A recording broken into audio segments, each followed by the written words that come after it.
Okay start. नमस्ते, मेरा नाम गीता तोनवार है और मुझे हिंदी साहित्य पढ़ने तथा पढ़ाने में विशेष रुचि है। आज मैं 10वीं कक्षा की हिंदी परीक्षा की तैयारी कर रहे छात्रों व छात्राओं से बात कर रही हूँ। आज हम लोग पाठ्य पुस्तक गोधूली के काव्यखंड के कवि अज्ञेय जी की कविता हिरोशिमा पर चर्चा करेंगे। आइए प्रथम कवि के विषय में कुछ जानकारी प्राप्त कर लेते हैं। अज्ञेय जी का जन्म 7 मार्च 1911 में कसैया कुशीनगर उत्तर प्रदेश में हुआ। डॉक्टर हीरानंद शास्त्री तथा व्यंती देवी के घर हुआ। उन्होंने 1925 में पंजाब विश्वविद्यालय से मैट्रिक, 1927 में मद्रास क्रिश्चियन कॉलेज से इंटर, 1929 में फोरमैन कॉलेज से बीएससी तथा एमए की परीक्षाएं पास की। अज्ञेय जी संस्कृत, अंग्रेजी, हिंदी, फारसी, तमिल आदि अनेक भाषाओं के ज्ञाता थे। आधुनिक हिंदी साहित्य के मुख्य कवि, कथाकार, विचारक तथा पत्रकार भी थे। उनके काव्य थे भग्नदूत, चिंता, इत्यलम, हरी घास पर, क्षणभर, बावरा अहेरी, आंगन के पार द्वार, कितनी नावों में कितनी बार, सदा नीरा आदि। उनके कहानी संग्रह हैं विपथगा, जयदोल, ये तेरे प्रतिरूप, छोड़ा हुआ रास्ता, लौटती पगडंडियाँ आदि। उनके उपन्यास हैं शेखर, एक जीवनी, नदी के द्वीप, अपने अपने अजनबी। उनके यात्रा साहित्य हैं अरे यायावर रहेगा याद, एक बूंद सहसा उछली। निबंध हैं त्रिशंकु, आत्मनेपद, अद्यतन, भवंती, अंतरा, शाश्वती आदि।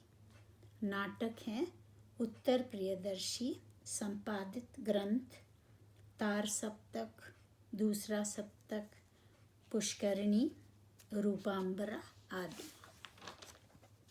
उन्होंने अंग्रेजी में भी रचनाएं की और अनेक ग्रंथों के अनुवाद भी किए। देश विदेश के अनेक विद्यालयों में विजिटिंग प्रोफेसर के पद भी संभाले। उनको साहित्य अकादमी, ज्ञानपीठ, श्रूगा, यूगोस्लाविया से अनेक पुरस्कारों से सम्मानित किया गया।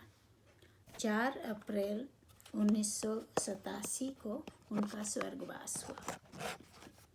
अज्ञेय जी ने हिंदी कविता में प्रयोगवाद का आरंभ किया।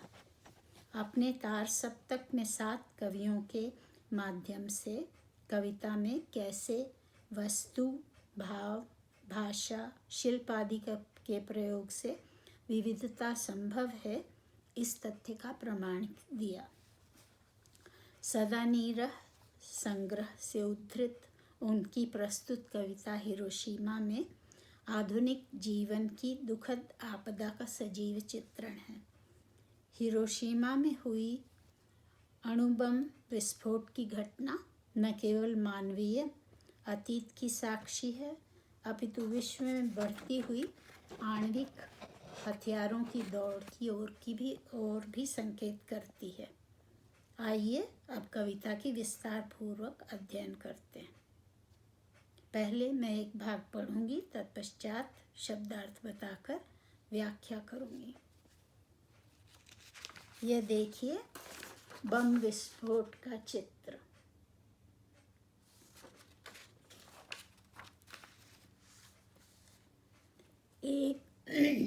एक दिन सहसा सूरज निकला, अरे क्षितिज पर नहीं, नगर के चौक, धूप बरसी पर अंतरिक्ष से नहीं, फटी मिट्टी से। सहसा अचानक, क्षितिज दिगंत, अंतरिक्ष आकाश। कवि अपनी कविता का आरंभ मानवीय इतिहास के दुर्भाग्यपूर्ण दिवस 6 अगस्त 1945 से करते हैं, जिस दिन जापान के हिरोशिमा नगर पर अणुबम का विस्फोट हुआ था। उस दिन की घटना का वर्णन कवि ने इस कविता में किया है। क्या हुआ उस दिन? अचानक सूरज निकला, पर कहाँ? दिगंत में नहीं, पर शहर के चौक के बीच। धूप भी बरसी, परंतु आकाश से नहीं, परंतु फटी मिट्टी से। पाठकगण विरोधाभास पर ध्यान दें। स्वाभाविक रूप से सूर्य का उदय दिगंत में होता है, नगर के चौक से नहीं। धूप गगन से बरसती है, फटी मिट्टी से नहीं। हिरोशिमा में उस दिन ऐसी अनहोनी हुई जिसका कवि ने अति सुंदर चित्रण किया है। अणुबम का जैसे ही विस्फोट हुआ, सूर्य समान तेज और ऊष्मा सभी जगह फैल गई। आइए अब दूसरा भाग देखते हैं। छायाएं मानव जन की दिशाहीन सब ओर पड़ी, वह सूरज नहीं उगा था पूरब में, वह बरसा सहसा बीचों बीच नगर के। काल सूर्य के रथ के पहियों के जो अरे टूटकर बिखर गए, हाँ 10 दिशा में। छायाएं परछाइयाँ, पूरब पूर्व दिशा, सहसा अचानक, अरे पहिए की धुरी और परिधि को जोड़ने वाले दंड। ये देखिए, जैसे पहिया होता है, इसको बीच से और बाहर परिधि की ओर जोड़ने वाले डंडों को अरे कहते हैं। इस आकस्मिक घटना का प्रभाव कैसा लगा? तो कवि की सुंदर कल्पना का वर्णन सुनिए। लोगों की परछाइयाँ चारों ओर भूमि पर अंकित हो गईं। प्रतिदिन घटित होने वाले क्रम से यह सर्वथा भिन्न था। कैसे? सूर्य के प्रकाश में चलने वाले लोगों की परछाइयाँ उनकी गति के अनुसार उनके साथ साथ चलती रहती हैं, एक स्थान पर अंकित नहीं हो जाती, जैसा उस दिन हुआ। देखिए आप एक ही इस परछाई को देखिए, एक मनुष्य की परछाई जो कि जमीन पर बनी हुई है।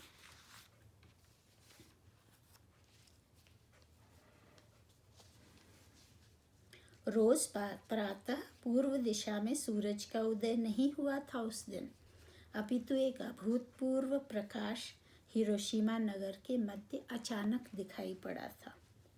यह दृश्य कवि को कैसा प्रतीत हुआ?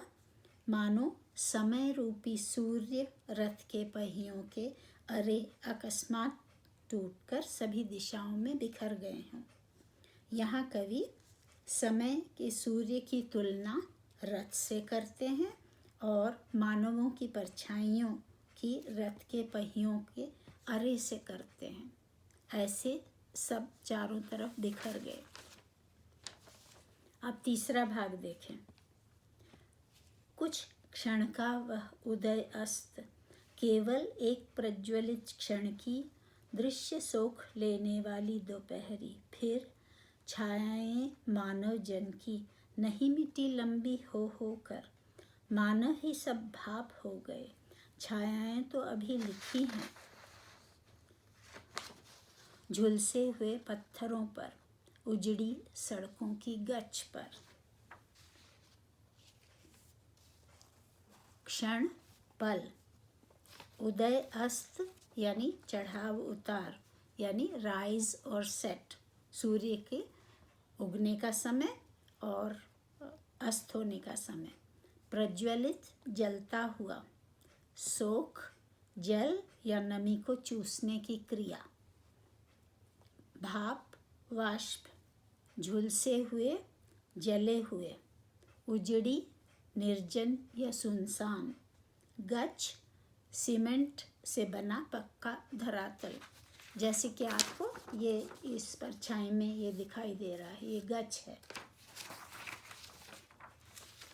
आगे कवि उसी दृश्य का वर्णन करते हुए कहते हैं, यह केवल कुछ ही पलों रहा, उसका तेज ऐसा लगा जैसे कि चढ़ाव और उतराव समस्त वातावरण की नमी को मानो दोपहरी में चूस गया हो।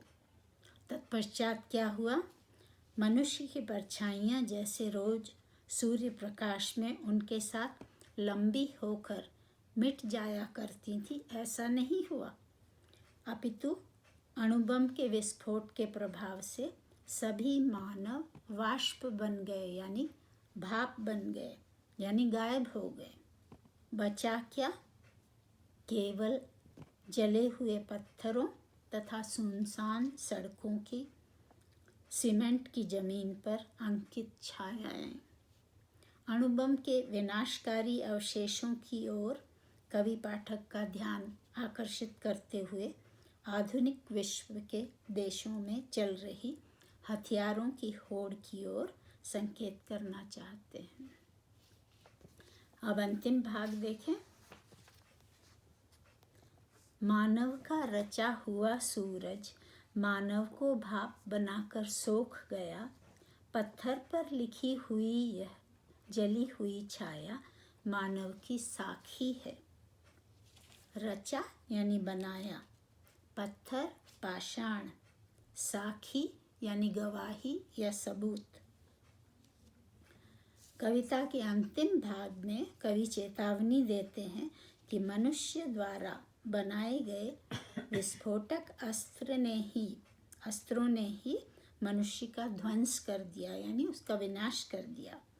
इस विनाश की मूक साक्षी यानी चुपचाप देखने वाली, गवाही देने वाली पाषाणों पे अंकित यह मानवीय परछाइयाँ हैं। इस घटना से विश्व के सभी देशों के राजनेताओं को विनाशकारी अस्त्रों का चयन करने की स्पर्धा में अपनी ऊर्जा का प्रयोग नहीं करने का कवि ने प्रबल संकेत दिया है। आशा करती हूँ मेरी तरह आपको भी अज्ञेय जी की यह कविता अवश्य पसंद आई होगी। अब आपसे फिर मिलने के लिए विदा लेती हूँ। नमस्ते। अवरोक।